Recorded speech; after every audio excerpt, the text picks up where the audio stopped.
The year was 1975. The place, a peaceful suburb of Philadelphia.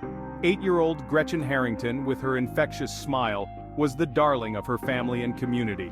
On the morning of August 15th, she set off on a familiar route to the local church for summer Bible camp.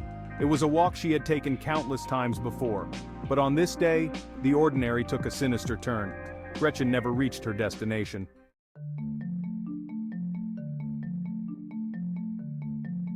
The disappearance of Gretchen Harrington sent shockwaves through the community. The police launched a full-scale investigation, but despite their efforts, the trail ran cold. Years melted into decades, and the case grew cold. Whispers of the tragedy lingered, a constant reminder of the unsolved mystery. Then nearly half a century later, a glimmer of hope emerged. The silence that had shrouded Gretchen's fate was finally broken.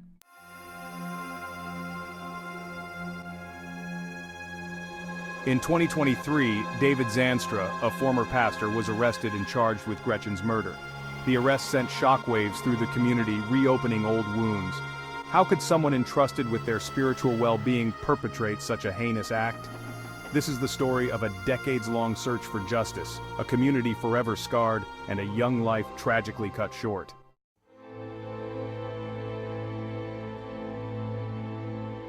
The Harrington home, usually alive with the joyful chaos of a young family, stood eerily still. The air, thick with the unspoken, pressed down on Gretchen's parents. Gretchen's father, a man of deep faith, found himself pacing the living room, his usual calm replaced by anxiety. He replayed the morning in his mind, searching for any detail that might lead him to his daughter. The phone rang, each ring a shard of ice piercing the heavy silence. Gretchen's mother answered, her heart leaping with hope that was quickly dashed. It wasn't Gretchen.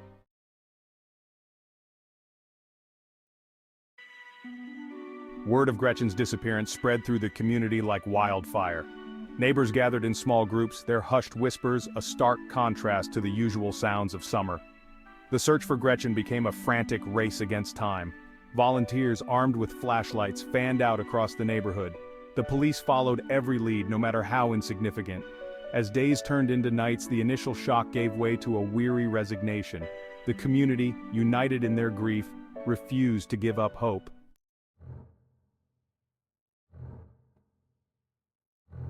Investigators meticulously pieced together the events leading up to Gretchen's disappearance. They retraced her intended route to the church, now imbued with a chilling sense of foreboding. Witnesses struggled to recall anything out of the ordinary. A neighbor vaguely remembered seeing Gretchen skip down the sidewalk. Another recalled seeing a strange car parked near the church, but the trail grew colder with each passing hour.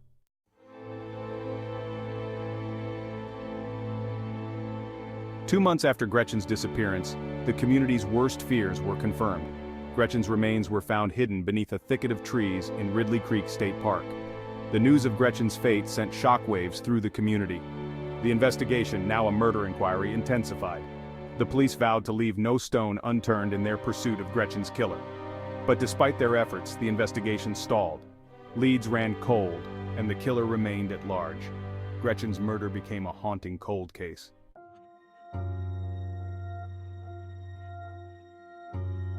David Zanstra. He was a man of God, a pillar of the community. He led the congregation of Trinity Lutheran Church. Zanstra exuded an air of quiet authority, his sermons delivered with a gentle cadence. He was a comfort to many, a source of guidance and solace. He spoke of love, forgiveness, and God's unwavering grace. He was a regular presence at community events, always willing to lend a hand. He organized youth groups, volunteered at the local soup kitchen, and led Bible study sessions. But behind the facade of piety, a darkness festered, a darkness that would shatter the illusion of innocence.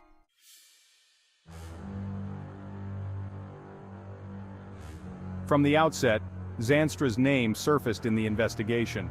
His close proximity to the church and interaction with children placed him on the periphery of suspicion. The police were cautious. Accusing a respected figure like Zanstra without concrete evidence could have devastating consequences. He denied any involvement, expressing shock and sorrow over Gretchen's disappearance. He offered alibis, corroborated by his wife and parishioners. Zanstra remained a person of interest, his file buried under a mountain of dead ends.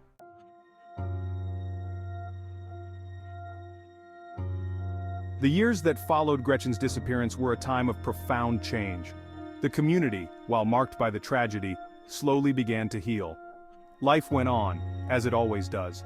Zanstra continued his life, remaining a prominent figure in the community. He presided over weddings, baptisms, and funerals. He eventually retired from the church, his departure marked by a celebratory farewell ceremony. Parishioners showered him with gifts and well wishes. He moved away with his wife, his secret seemingly safe.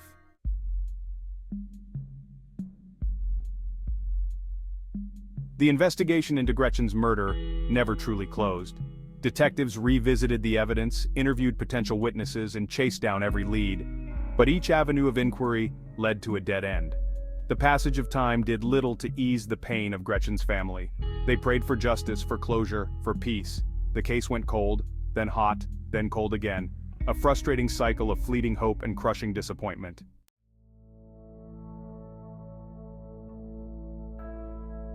The year is 2023. Decades have passed since Gretchen Harrington's disappearance. The case has grown cold, the files gathering dust. Then, a whisper from the past. A woman, her voice trembling with fear and determination, contacts the police. She carries a heavy burden, a secret that has haunted her for years. The woman, we'll call her Sarah, was just a child herself when Gretchen disappeared. She had been close friends with Zanstra's daughter, spending countless hours at their home. Sarah remembers what happened to her, an unspeakable act that she had tried to bury deep within her memory.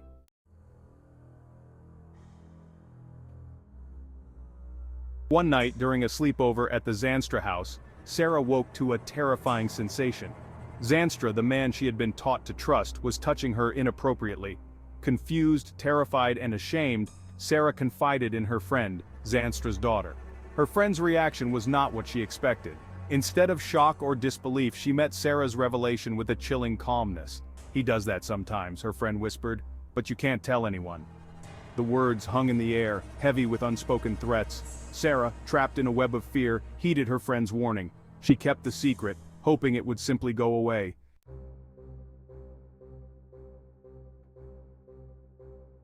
Sarah's memories take on a chilling clarity with the news of the renewed investigation. The pieces of the puzzle suddenly click into place, forming a horrifying picture. Now living a quiet life in Georgia, Zanstra believes he has outrun his past. But the past, like a relentless shadow, has a way of catching up. The investigators confront Zanstra with the allegations. At first he denies everything, claiming his innocence. But as the weight of the evidence bears down on him, his facade begins to crumble. The investigators press harder, their questions piercing through Zanstra's facade.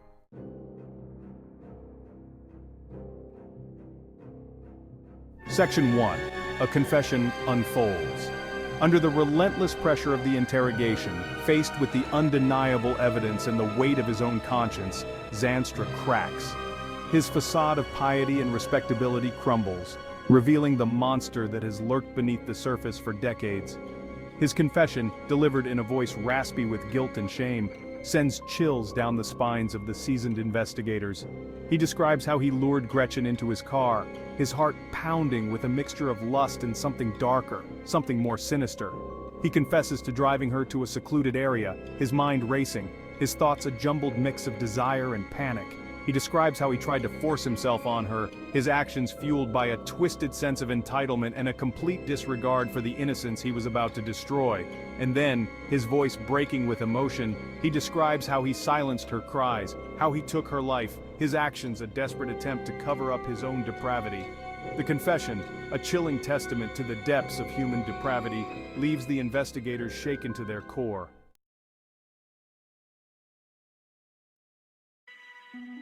News of Zanstra's arrest spreads like wildfire, engulfing the quiet community where Gretchen's memory still lingers. The shock is palpable, a mixture of disbelief and a grim sense of satisfaction. The man they had trusted, the man who had stood at the pulpit and preached about God's love, was a monster in disguise. For Gretchen's family, the news is a bittersweet victory. After decades of living with unanswered questions and unbearable grief, they finally have some semblance of closure. But no arrest, no confession can ever truly erase the pain of losing their little girl. The legal process is swift and decisive. Zanstra, facing overwhelming evidence and the weight of his own confession, is extradited to Pennsylvania to stand trial for Gretchen's murder. The trial is a media spectacle, the courtroom packed with journalists, curious onlookers, and members of the community, all eager to witness justice being served.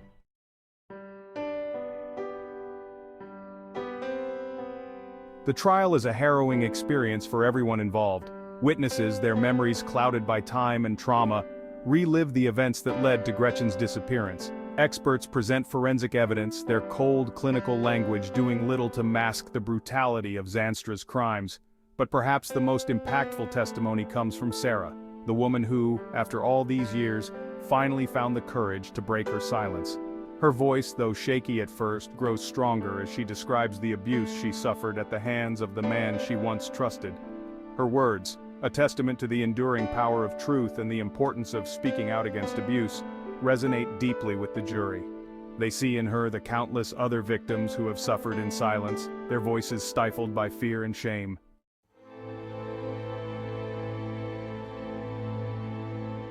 The trial concludes with a guilty verdict. David Zandstra, the once respected pastor, is unmasked for the monster he truly is. He is sentenced to life in prison, his crimes finally catching up with him. But true justice for Gretchen, for the life stolen and the innocence shattered, remains elusive. Gretchen's story serves as a chilling reminder that evil can lurk in the most unexpected places, even within the supposed sanctity of a church. It underscores the importance of vigilance, of listening to our children, and of believing those who find the courage to speak out against abuse. The scars of Zandstra's betrayal run deep, not just within Gretchen's family, but throughout the entire community. The trust that once bound them together has been shattered, replaced by a lingering suspicion and a profound sense of loss.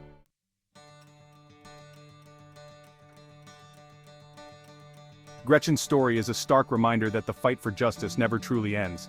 It is a call to action, an urgent plea to remain vigilant against the forces of darkness that seek to harm our children. We must be their protectors, their advocates, their voices when they are too afraid to speak. We must teach our children about personal safety, empower them to recognize and report abuse, and create communities where their voices are heard and believed.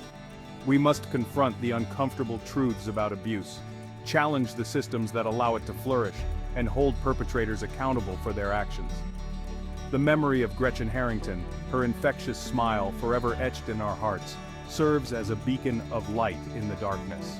May her story inspire us to create a world where such tragedies are never repeated, a world where all children are safe, loved, and free to live their lives to the fullest.